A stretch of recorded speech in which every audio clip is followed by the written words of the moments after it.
Ryan Reynolds here from Mint Mobile. With the price of just about everything going up during inflation, we thought we'd bring our prices down. So to help us, we brought in a reverse auctioneer, which is apparently a thing.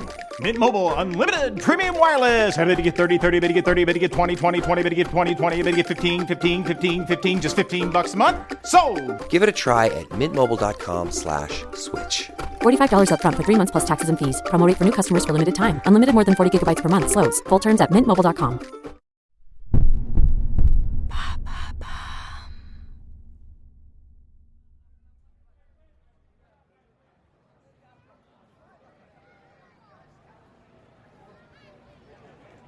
En ce début d'été 1940, l'ambiance est électrique à Manhattan.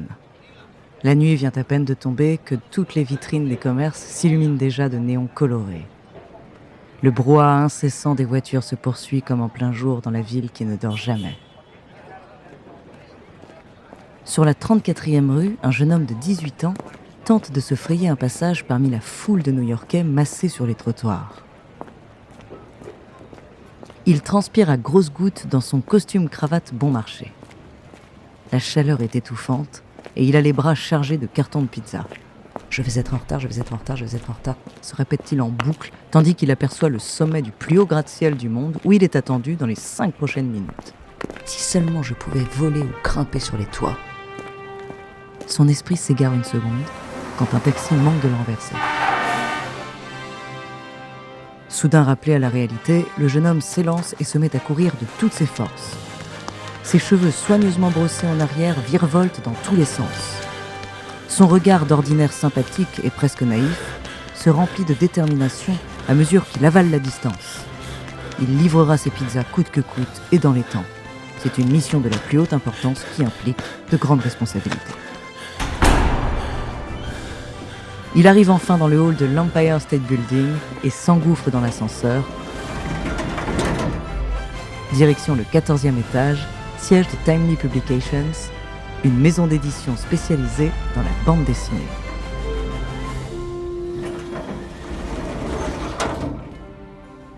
Le jeune homme entre dans les bureaux et tend leur pizza à chacun de ses collègues qui le remercient d'un bref mais amical sourire. Mission accomplie. Ce que ce jeune homme ne sait pas encore en ce début d'été 1940, c'est qu'il ne restera pas longtemps qu'un simple stagiaire. Et surtout, que cette société alors inconnue prendra bientôt un nom qui restera dans l'histoire, un nom qui nous est beaucoup plus familier aujourd'hui, Marvel. Ça s'appelle Groot. Piètre Dieu. Je ferai ça toute la journée. Je suis Iron Man. Un grand pouvoir implique de grandes responsabilités.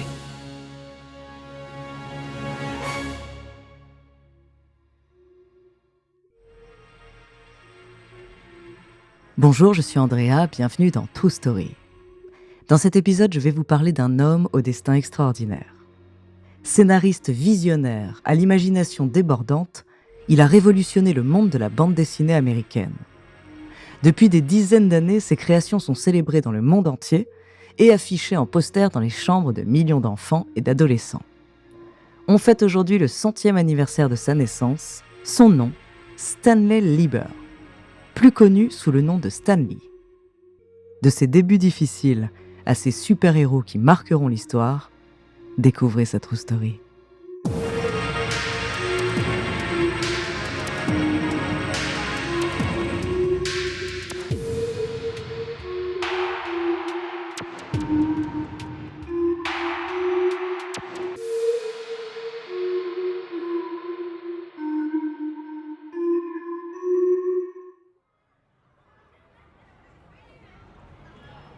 Stanley Lieber naît le 28 décembre 1922 à New York.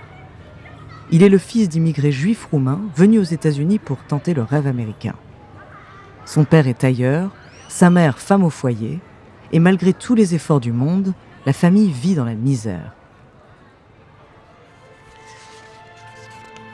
Dès son plus jeune âge, Stanley s'évade dans la lecture. Tout son argent de poche, 50 cents par mois, il le dépense à la librairie du quartier. Sherlock Holmes, Tom Sawyer, Oliver Twist, il dévore les livres d'aventure, espérant lui aussi un jour écrire un grand roman.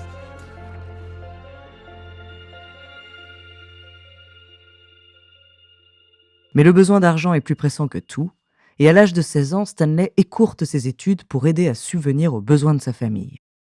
Il enchaîne les petits boulots et finit par trouver un poste de stagiaire chez Timely Publications, une maison d'édition. C'est une aubaine pour lui, il rêve d'être écrivain. Mais lorsqu'il réalise que la société est spécialisée dans les comics, la bande dessinée américaine, sa déception est très grande.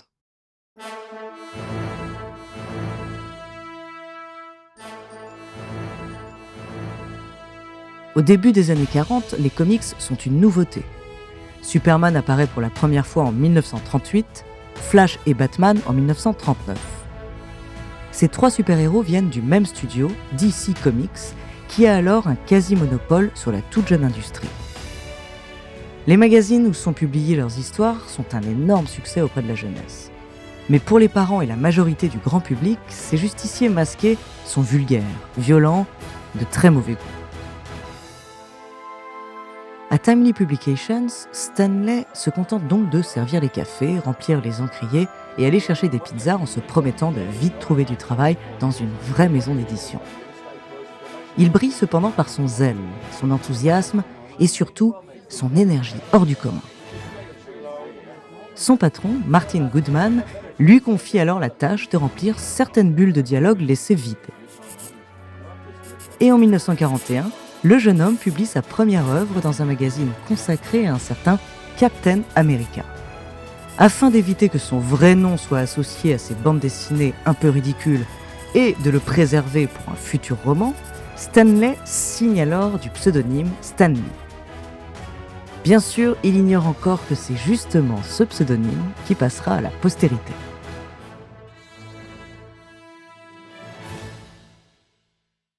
La même année, en 1941, les deux dessinateurs principaux de la boîte, Joe Simon et Jack Kirby, démissionnent pour des raisons financières. La société est minuscule et manque cruellement de personnel. Alors en quelques mois, le jeune homme d'à peine 20 ans est alors propulsé directeur éditorial.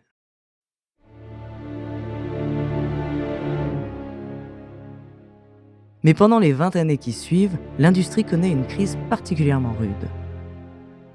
Accusés de favoriser la délinquance juvénile, les comics se vendent de moins en moins. Stan Lee travaille pourtant d'arrache-pied. Western, science-fiction, fantastique, romance.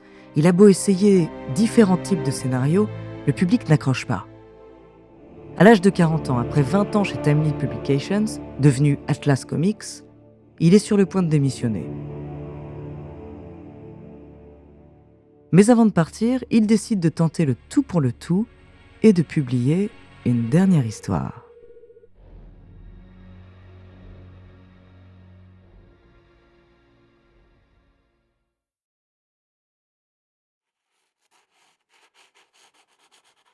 Pour sa dernière tentative, Stan Lee écrit en s'inspirant de son passé, de ses souvenirs et de sa personnalité. Ces personnages n'ont rien à voir avec les super-héros de l'époque, infaillibles et surpuissants. Ils ont des peines de cœur et des problèmes d'argent. Ils se disputent souvent et parlent parfois en argot. L'objectif est simple, parler à une cible plus adulte, que le public puisse s'identifier à des héros plus humains. Et en 1961, grâce au graphisme moderne et innovant du dessinateur Jack Kirby qu'il a réussi quelques années plus tôt à faire revenir dans la boîte, l'histoire des 4 Fantastiques est enfin publiée. Le succès est immédiat et fulgurant.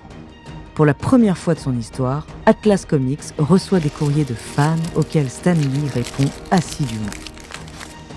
Stan Lee et ses dessinateurs vedettes, Jack Kirby et Steve Ditko, s'empressent alors de créer d'autres personnages, tous plus complexes et torturés les uns que les autres. Hulk, Thor, les X-Men, Iron Man, Doctor Strange ou encore Daredevil.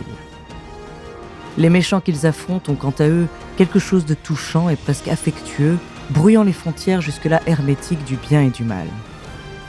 Atlas Comics prend alors le nom de Marvel Comics, bien sûr, et Stan Lee est sur le point d'inventer un nouveau personnage qui en deviendra l'emblème absolu.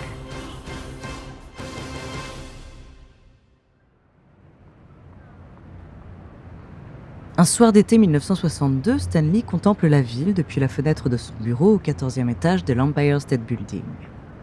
Vu d'ici, New York ressemble à une fourmilière lumineuse. Derrière les verres fumés de ses lunettes aviator, il repense à l'adolescent qu'il était, courant les rues bondées de Manhattan pour livrer des pizzas à ses collègues. Un sourire se dessine sous sa moustache poivre et sel. Lorsqu'une minuscule tache noire face à lui vient troubler sa rêverie. Il s'approche lentement et constate qu'un insecte se trouve contre la vitre à l'extérieur du bâtiment, au 14e étage. Stanley est stupéfait. Pendant de longues minutes, il l'observe grimper malgré le vent, s'arrêter puis repartir, se frotter les mandibules et ajuster ses prises. Loin d'être dégoûté par ses 8 pattes agiles et velues, Stanley contemple l'araignée avec émerveillement. Un frisson parcourt soudain sa nuque. Les poils de ses bras se hérissent et ses yeux s'écarquillent. Il connaît ce sentiment, celui des bonnes idées, celui des très bonnes idées. Et s'il combinait les deux, sa rêverie d'il y a quelques minutes et sa vision actuelle. Un adolescent sympathique et enthousiaste, livreur de pizza à New York, doté des capacités d'une araignée. On pourrait l'appeler Spider-Man, par exemple.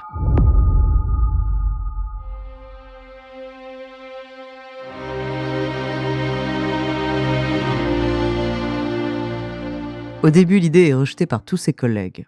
Personne n'aime les araignées. Qui voudrait d'une araignée comme gentil voisin et protecteur de quartier ? Mais les dessins de Steve Ditko finissent par convaincre.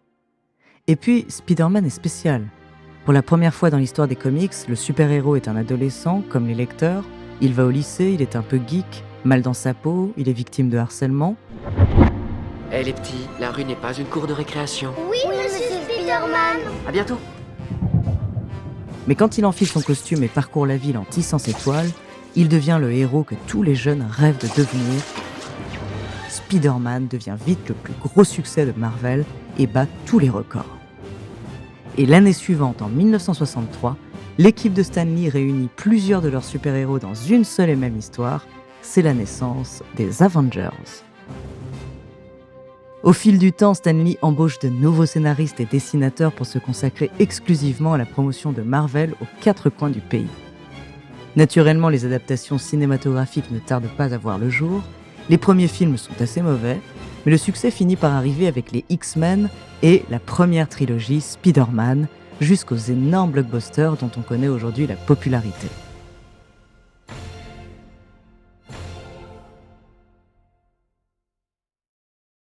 Une tradition s'instaure alors à partir du début des années 2000. Dans chaque film, Stan Lee fait une figuration rapide, à peine quelques secondes. You know, I guess one person can make a difference. Enough said.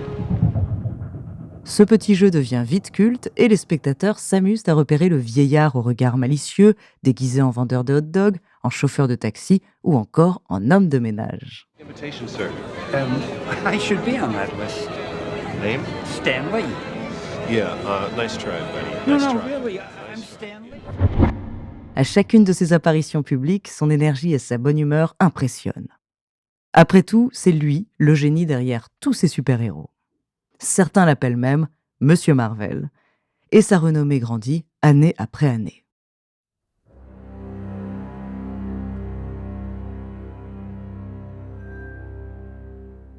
Le 12 novembre 2018, Stan Lee finit par s'éteindre à l'âge de 95 ans. Durant sa longue carrière, il a révolutionné la BD américaine et notre vision des super-héros. Grâce à lui, les personnages de comics sont devenus humains, accessibles et proches des lecteurs. Stan Lee a fait rêver des millions d'enfants et d'adolescents, et il a réussi à conquérir le respect du grand public pour cet univers aujourd'hui incontournable dans la culture populaire.